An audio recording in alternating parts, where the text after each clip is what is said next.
Hello everyone, welcome to GS question paper. GS question paper में अगर जो आप लोग वीडियो में नए हैं तो प्लीज़ वीडियो को लाइक शेयर सब्सक्राइब कीजिए, वीडियो को फुल वॉच कीजिए। आज से हम लोग मुग़ल साम्राज्य के बारे में क्वेश्चंस को सॉल्व करना शुरू करते हैं।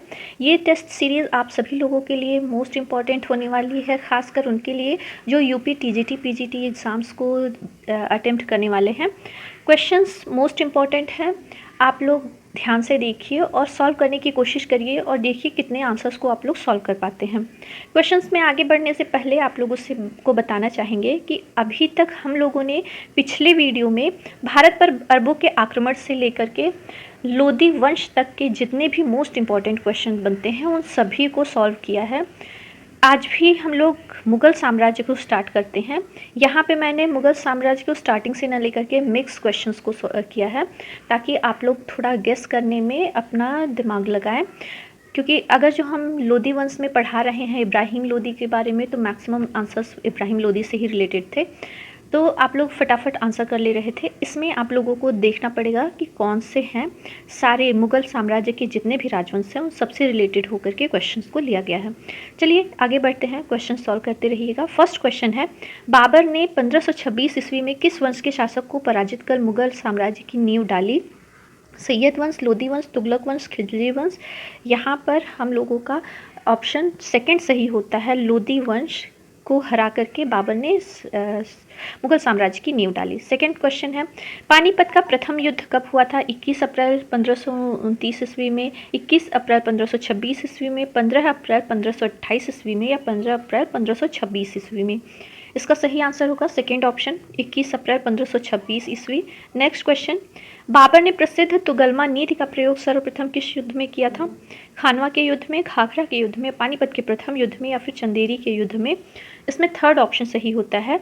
तुगलमा नीति का सर्वप्रथम प्रयोग पानीपत के युद्ध में हुआ था। इसका डिटेल्स देख लेते हैं।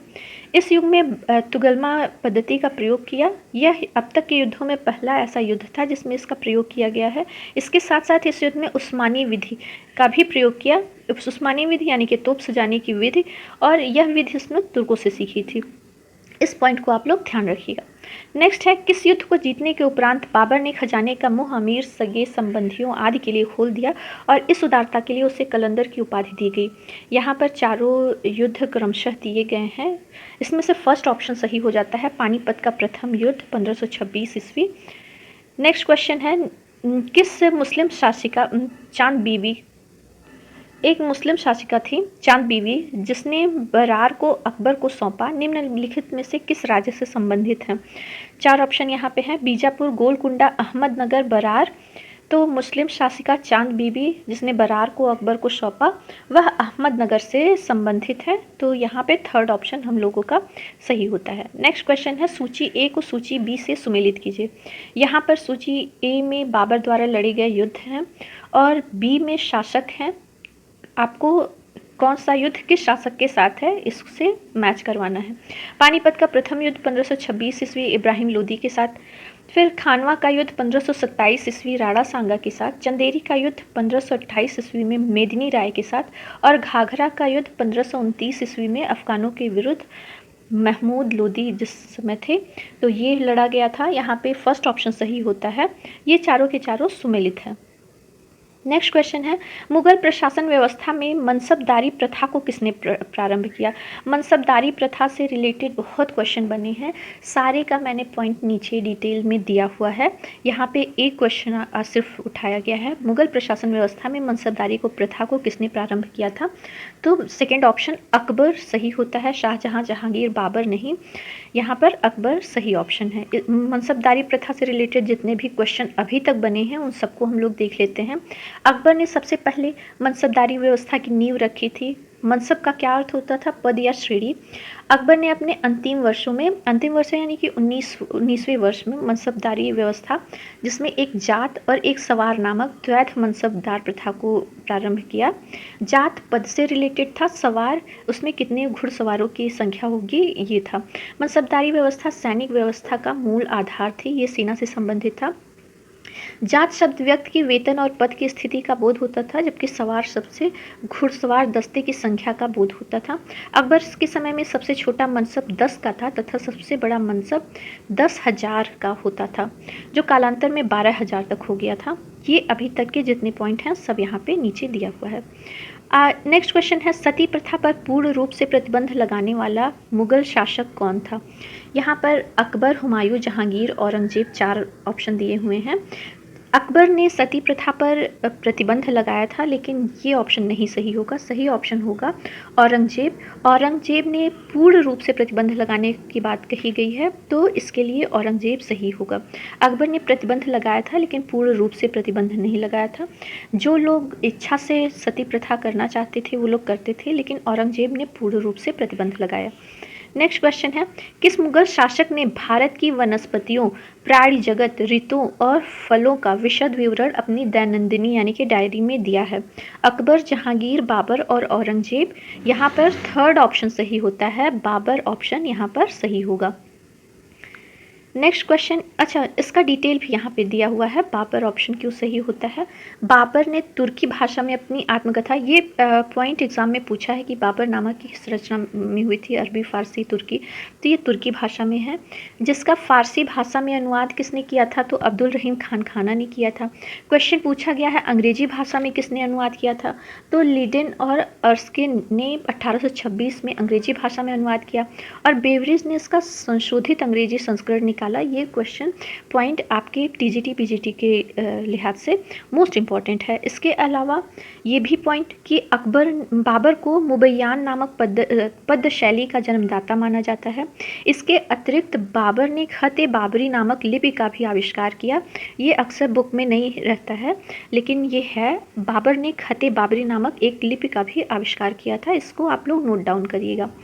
नेक्स्ट क्वेश्चन है, हुमायूं नामा किसने लिखा था? गुलबदन बेगम, मुमताज महल, जहां आरा बेगम, रोशन आरा बेगम। फर्स्ट ऑप्शन यहाँ सही होता है, गुलबदन बेगम हुमायूं की सौतेली बहन थी। उन्होंने हुमायूं नामा लिखा था अकबर के कहने पर।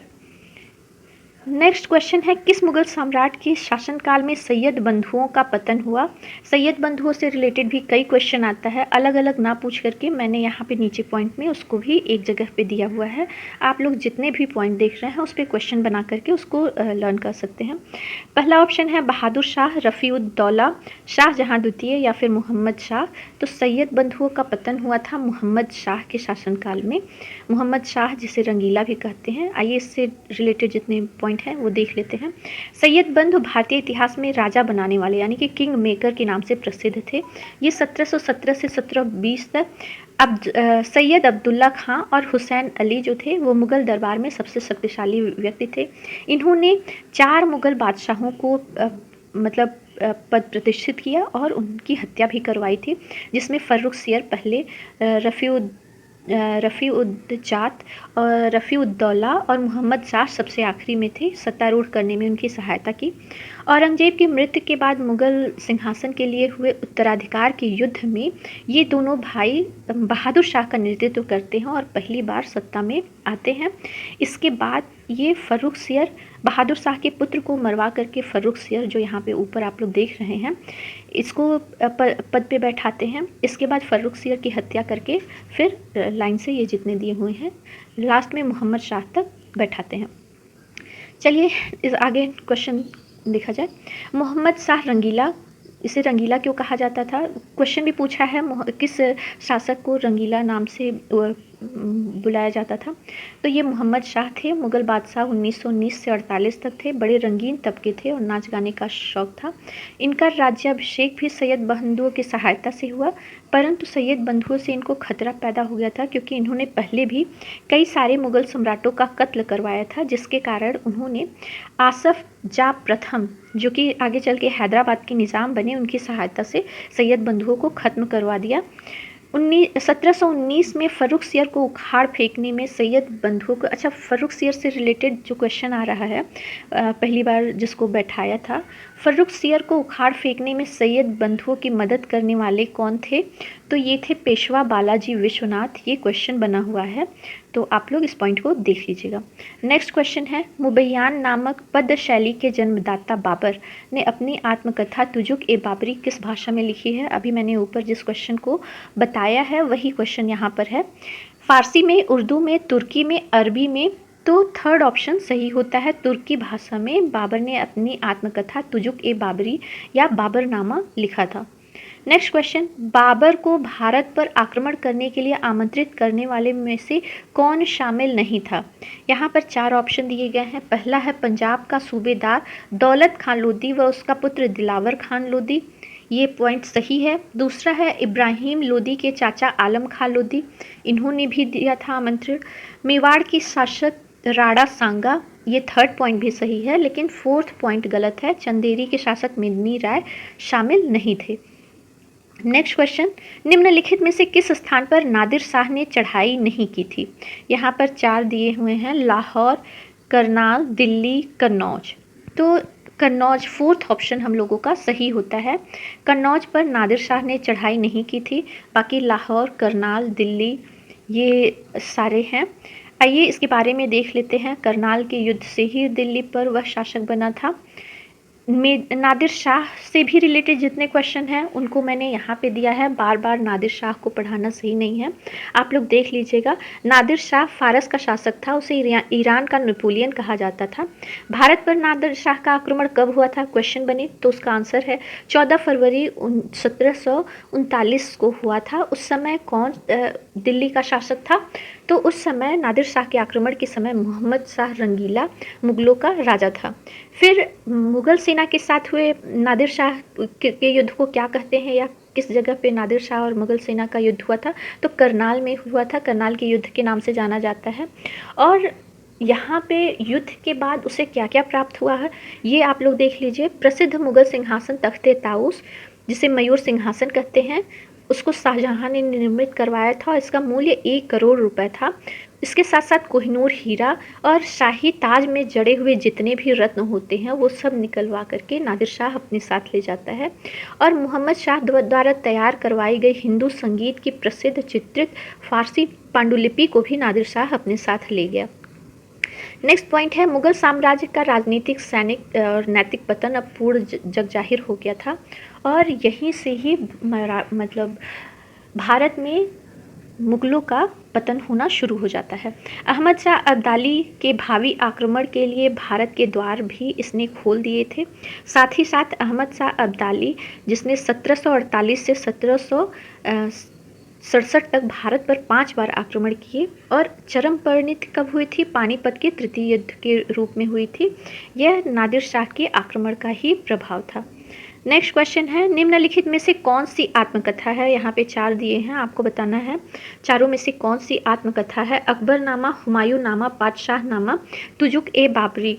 तो फोर्थ ऑप्शन सही होता है, तुजुक ए बाबरी या बाबरनामा बाबर के द्वारा स्वयं रचित की हुई आत्मकथा है, जबकि ये बाकी जितने हैं ये दूसरों के द्वारा लिखे गए हैं। आइए इसके बारे में हम लोग नीचे डिटेल्स में देख लेते हैं ताकि आप लोगों को याद रहे। अकबरनामा, हुमायूंनामा और बादशाहनामा।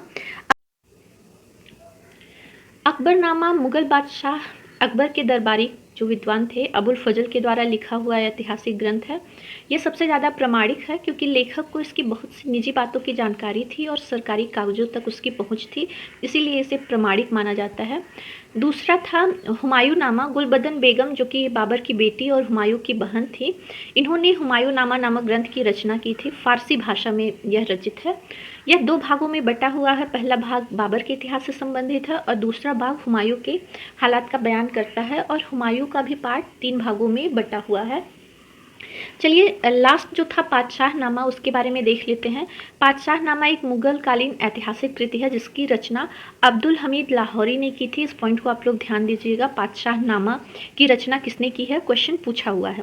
पातशाहनामा को मुगल बादशाह शाहजहां के शासनकाल का प्रमाणिक इतिहास माना जाता है, जिसमें शाहजहां के संपूर्ण इतिहास का वृत्तांत लिखा हुआ है।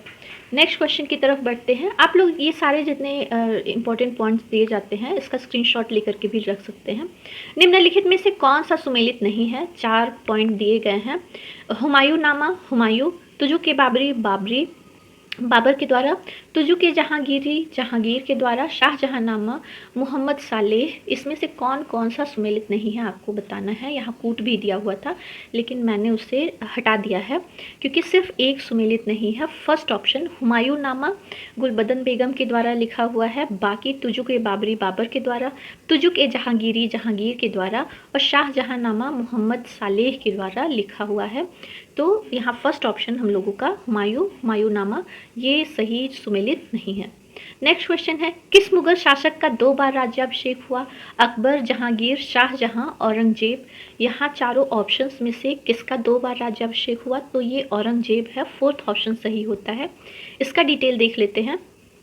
औरंगजेब का राज्याभिषेक 2 बार हुआ था। पहला राज्याभिषेक 31 जुलाई 1659 में हुआ था और दूसरा 15 जून 1559 ईस्वी को हुआ था। यह दोनों ही राज्याभिषेक दिल्ली में हुए थे। तो यहाँ पे फोर्थ ऑप्शन हम लोगों का इस क्वेश्चन में सही हो जाता है। औरंगजेब का 2 बार राज्याभिषेक हुआ। नेक्स्ट है, शेर शाह सूरी का मकबरा कहाँ पर स्थित है? दिल्ली, आगरा, सासाराम या फिर लाहौर। तो शेर शाह सूरी का मकबरा कहाँ पर स्थित है? ये सासाराम बिहार में स्थित है। थर्ड ऑप्शन हम लोगों का सही होता है। आइए थोड़ा सा इसका भी डिटेल देखते हैं। शेर शाह सूरी का मकबरा बिहार राज्य के सासाराम शहर में है। मकबरा से सम्राट शेर शाह सूरी की याद में बनाया गया था जिसने मुगल साम्राज्य को हराया यानी कि हुमायूं को और भारत में सूरी साम्राज्य की स्थापना की थी। आगे देखते हैं, 13 मई 1545 ईस्वी को कलिंजर के किले में आकस्मिक गन पाउडर के विस्फोट में शेरशाह की मृत्यु हो जाती है। यह मकबरा भारतीय इस्लामी वास्तुकला का एक उदाहरण है। इसके वास्तुकार कौन थे? मीर मोहम्मद अली वाल खान। इन्होंने 1540 से 1545 के बीच इसे बनाया था। यह लाल बलुआ पत्थर का मकबरा है और कृत्रिम झील के बीच में लगभग वर्गाकार है। कनिंघम एक इतिहासकार हैं जिन्होंने बोला शेरशाह का मकबरे को ताजमहल के समान खूबसूरत बताया और कहा कि जो लोग ताजमहल नहीं देख पाते हैं उन्हें शेरशाह के मकबरे को देखने आना चाहिए। कनिंघम को भारतीय पुरातत्व अन्वेषण का पिता भी कहा जाता है। इस पॉइंट को आप लोग ध्यान रखिएगा। नेक्स्ट क्वेश्चन है, किस राजपूत वंश ने अकबर के सामने समर्पण नहीं किया था? सिसोदिया वंश, परमार वंश, चौहान वंश या फिर चंदेल वंश। इसमें से कौन सा ऑप्शन सही होगा? फर्स्ट यहाँ पे सही होगा, सिसोदिया वंश। सिसोदिया वंश के आपके प्रतापी राजा आप लोगों को पता होगा, महाराणा प्रताप। इन्होंने कभी राजपूत वंश के इन्होंने कभी अकबर के सामने समर्पण नहीं किया था। महाराणा प्रताप सिसोदिया वंश से संबंधित है। नेक्स्ट क्वेश्चन है, सम्राट अकबर द्वारा किसको जरी कलम की उपाधि से अलंकृत किया गया? जरी कलम की उपाधि से मोहम्मद खां, मोहम्मद हुसैन, अब्दुस समद या मीर सैयद अली किसे अलंकृत किया गया था? सेकेंड ऑप्शन यहाँ सही होगा, मोहम्मद हुसैन को जरी कलम की उपाधि से अलंकृत किया गया था। यहाँ पर देख लेते हैं इसका भी डिटेल। अकबर के काल को हिंदी साहित्य का स्वर्ण काल कहा जाता है। अकबर ने सीरी कलम की उपाधि किसको दिया था? अब्दुस समद को दिया था और जरी कलम ये उपाधि मोहम्मद हुसैन कश्मीरी को दिया था, जो कि सेकंड ऑप्शन था हम लोगों का इस क्वेश्चन में। ये सही होता है। अब्दुस समद थर्ड ऑप्शन, सीरी कलम और मोहम्मद हुसैन कश्मीरी को जरी कलम की उपाधि से सम्मानित किया। आगे हम लोग देख लेते हैं, अकबर ने अपने दरबार के प्रसिद्ध ग्रंथकर्ता मोहम्मद हुसैन को जरी कलम की उपाधि दी थी। हुमायूं ने फारस एवं अफगानिस्तान के निर्वसन के दौरान मुगल चित्रकला की नींव रखी।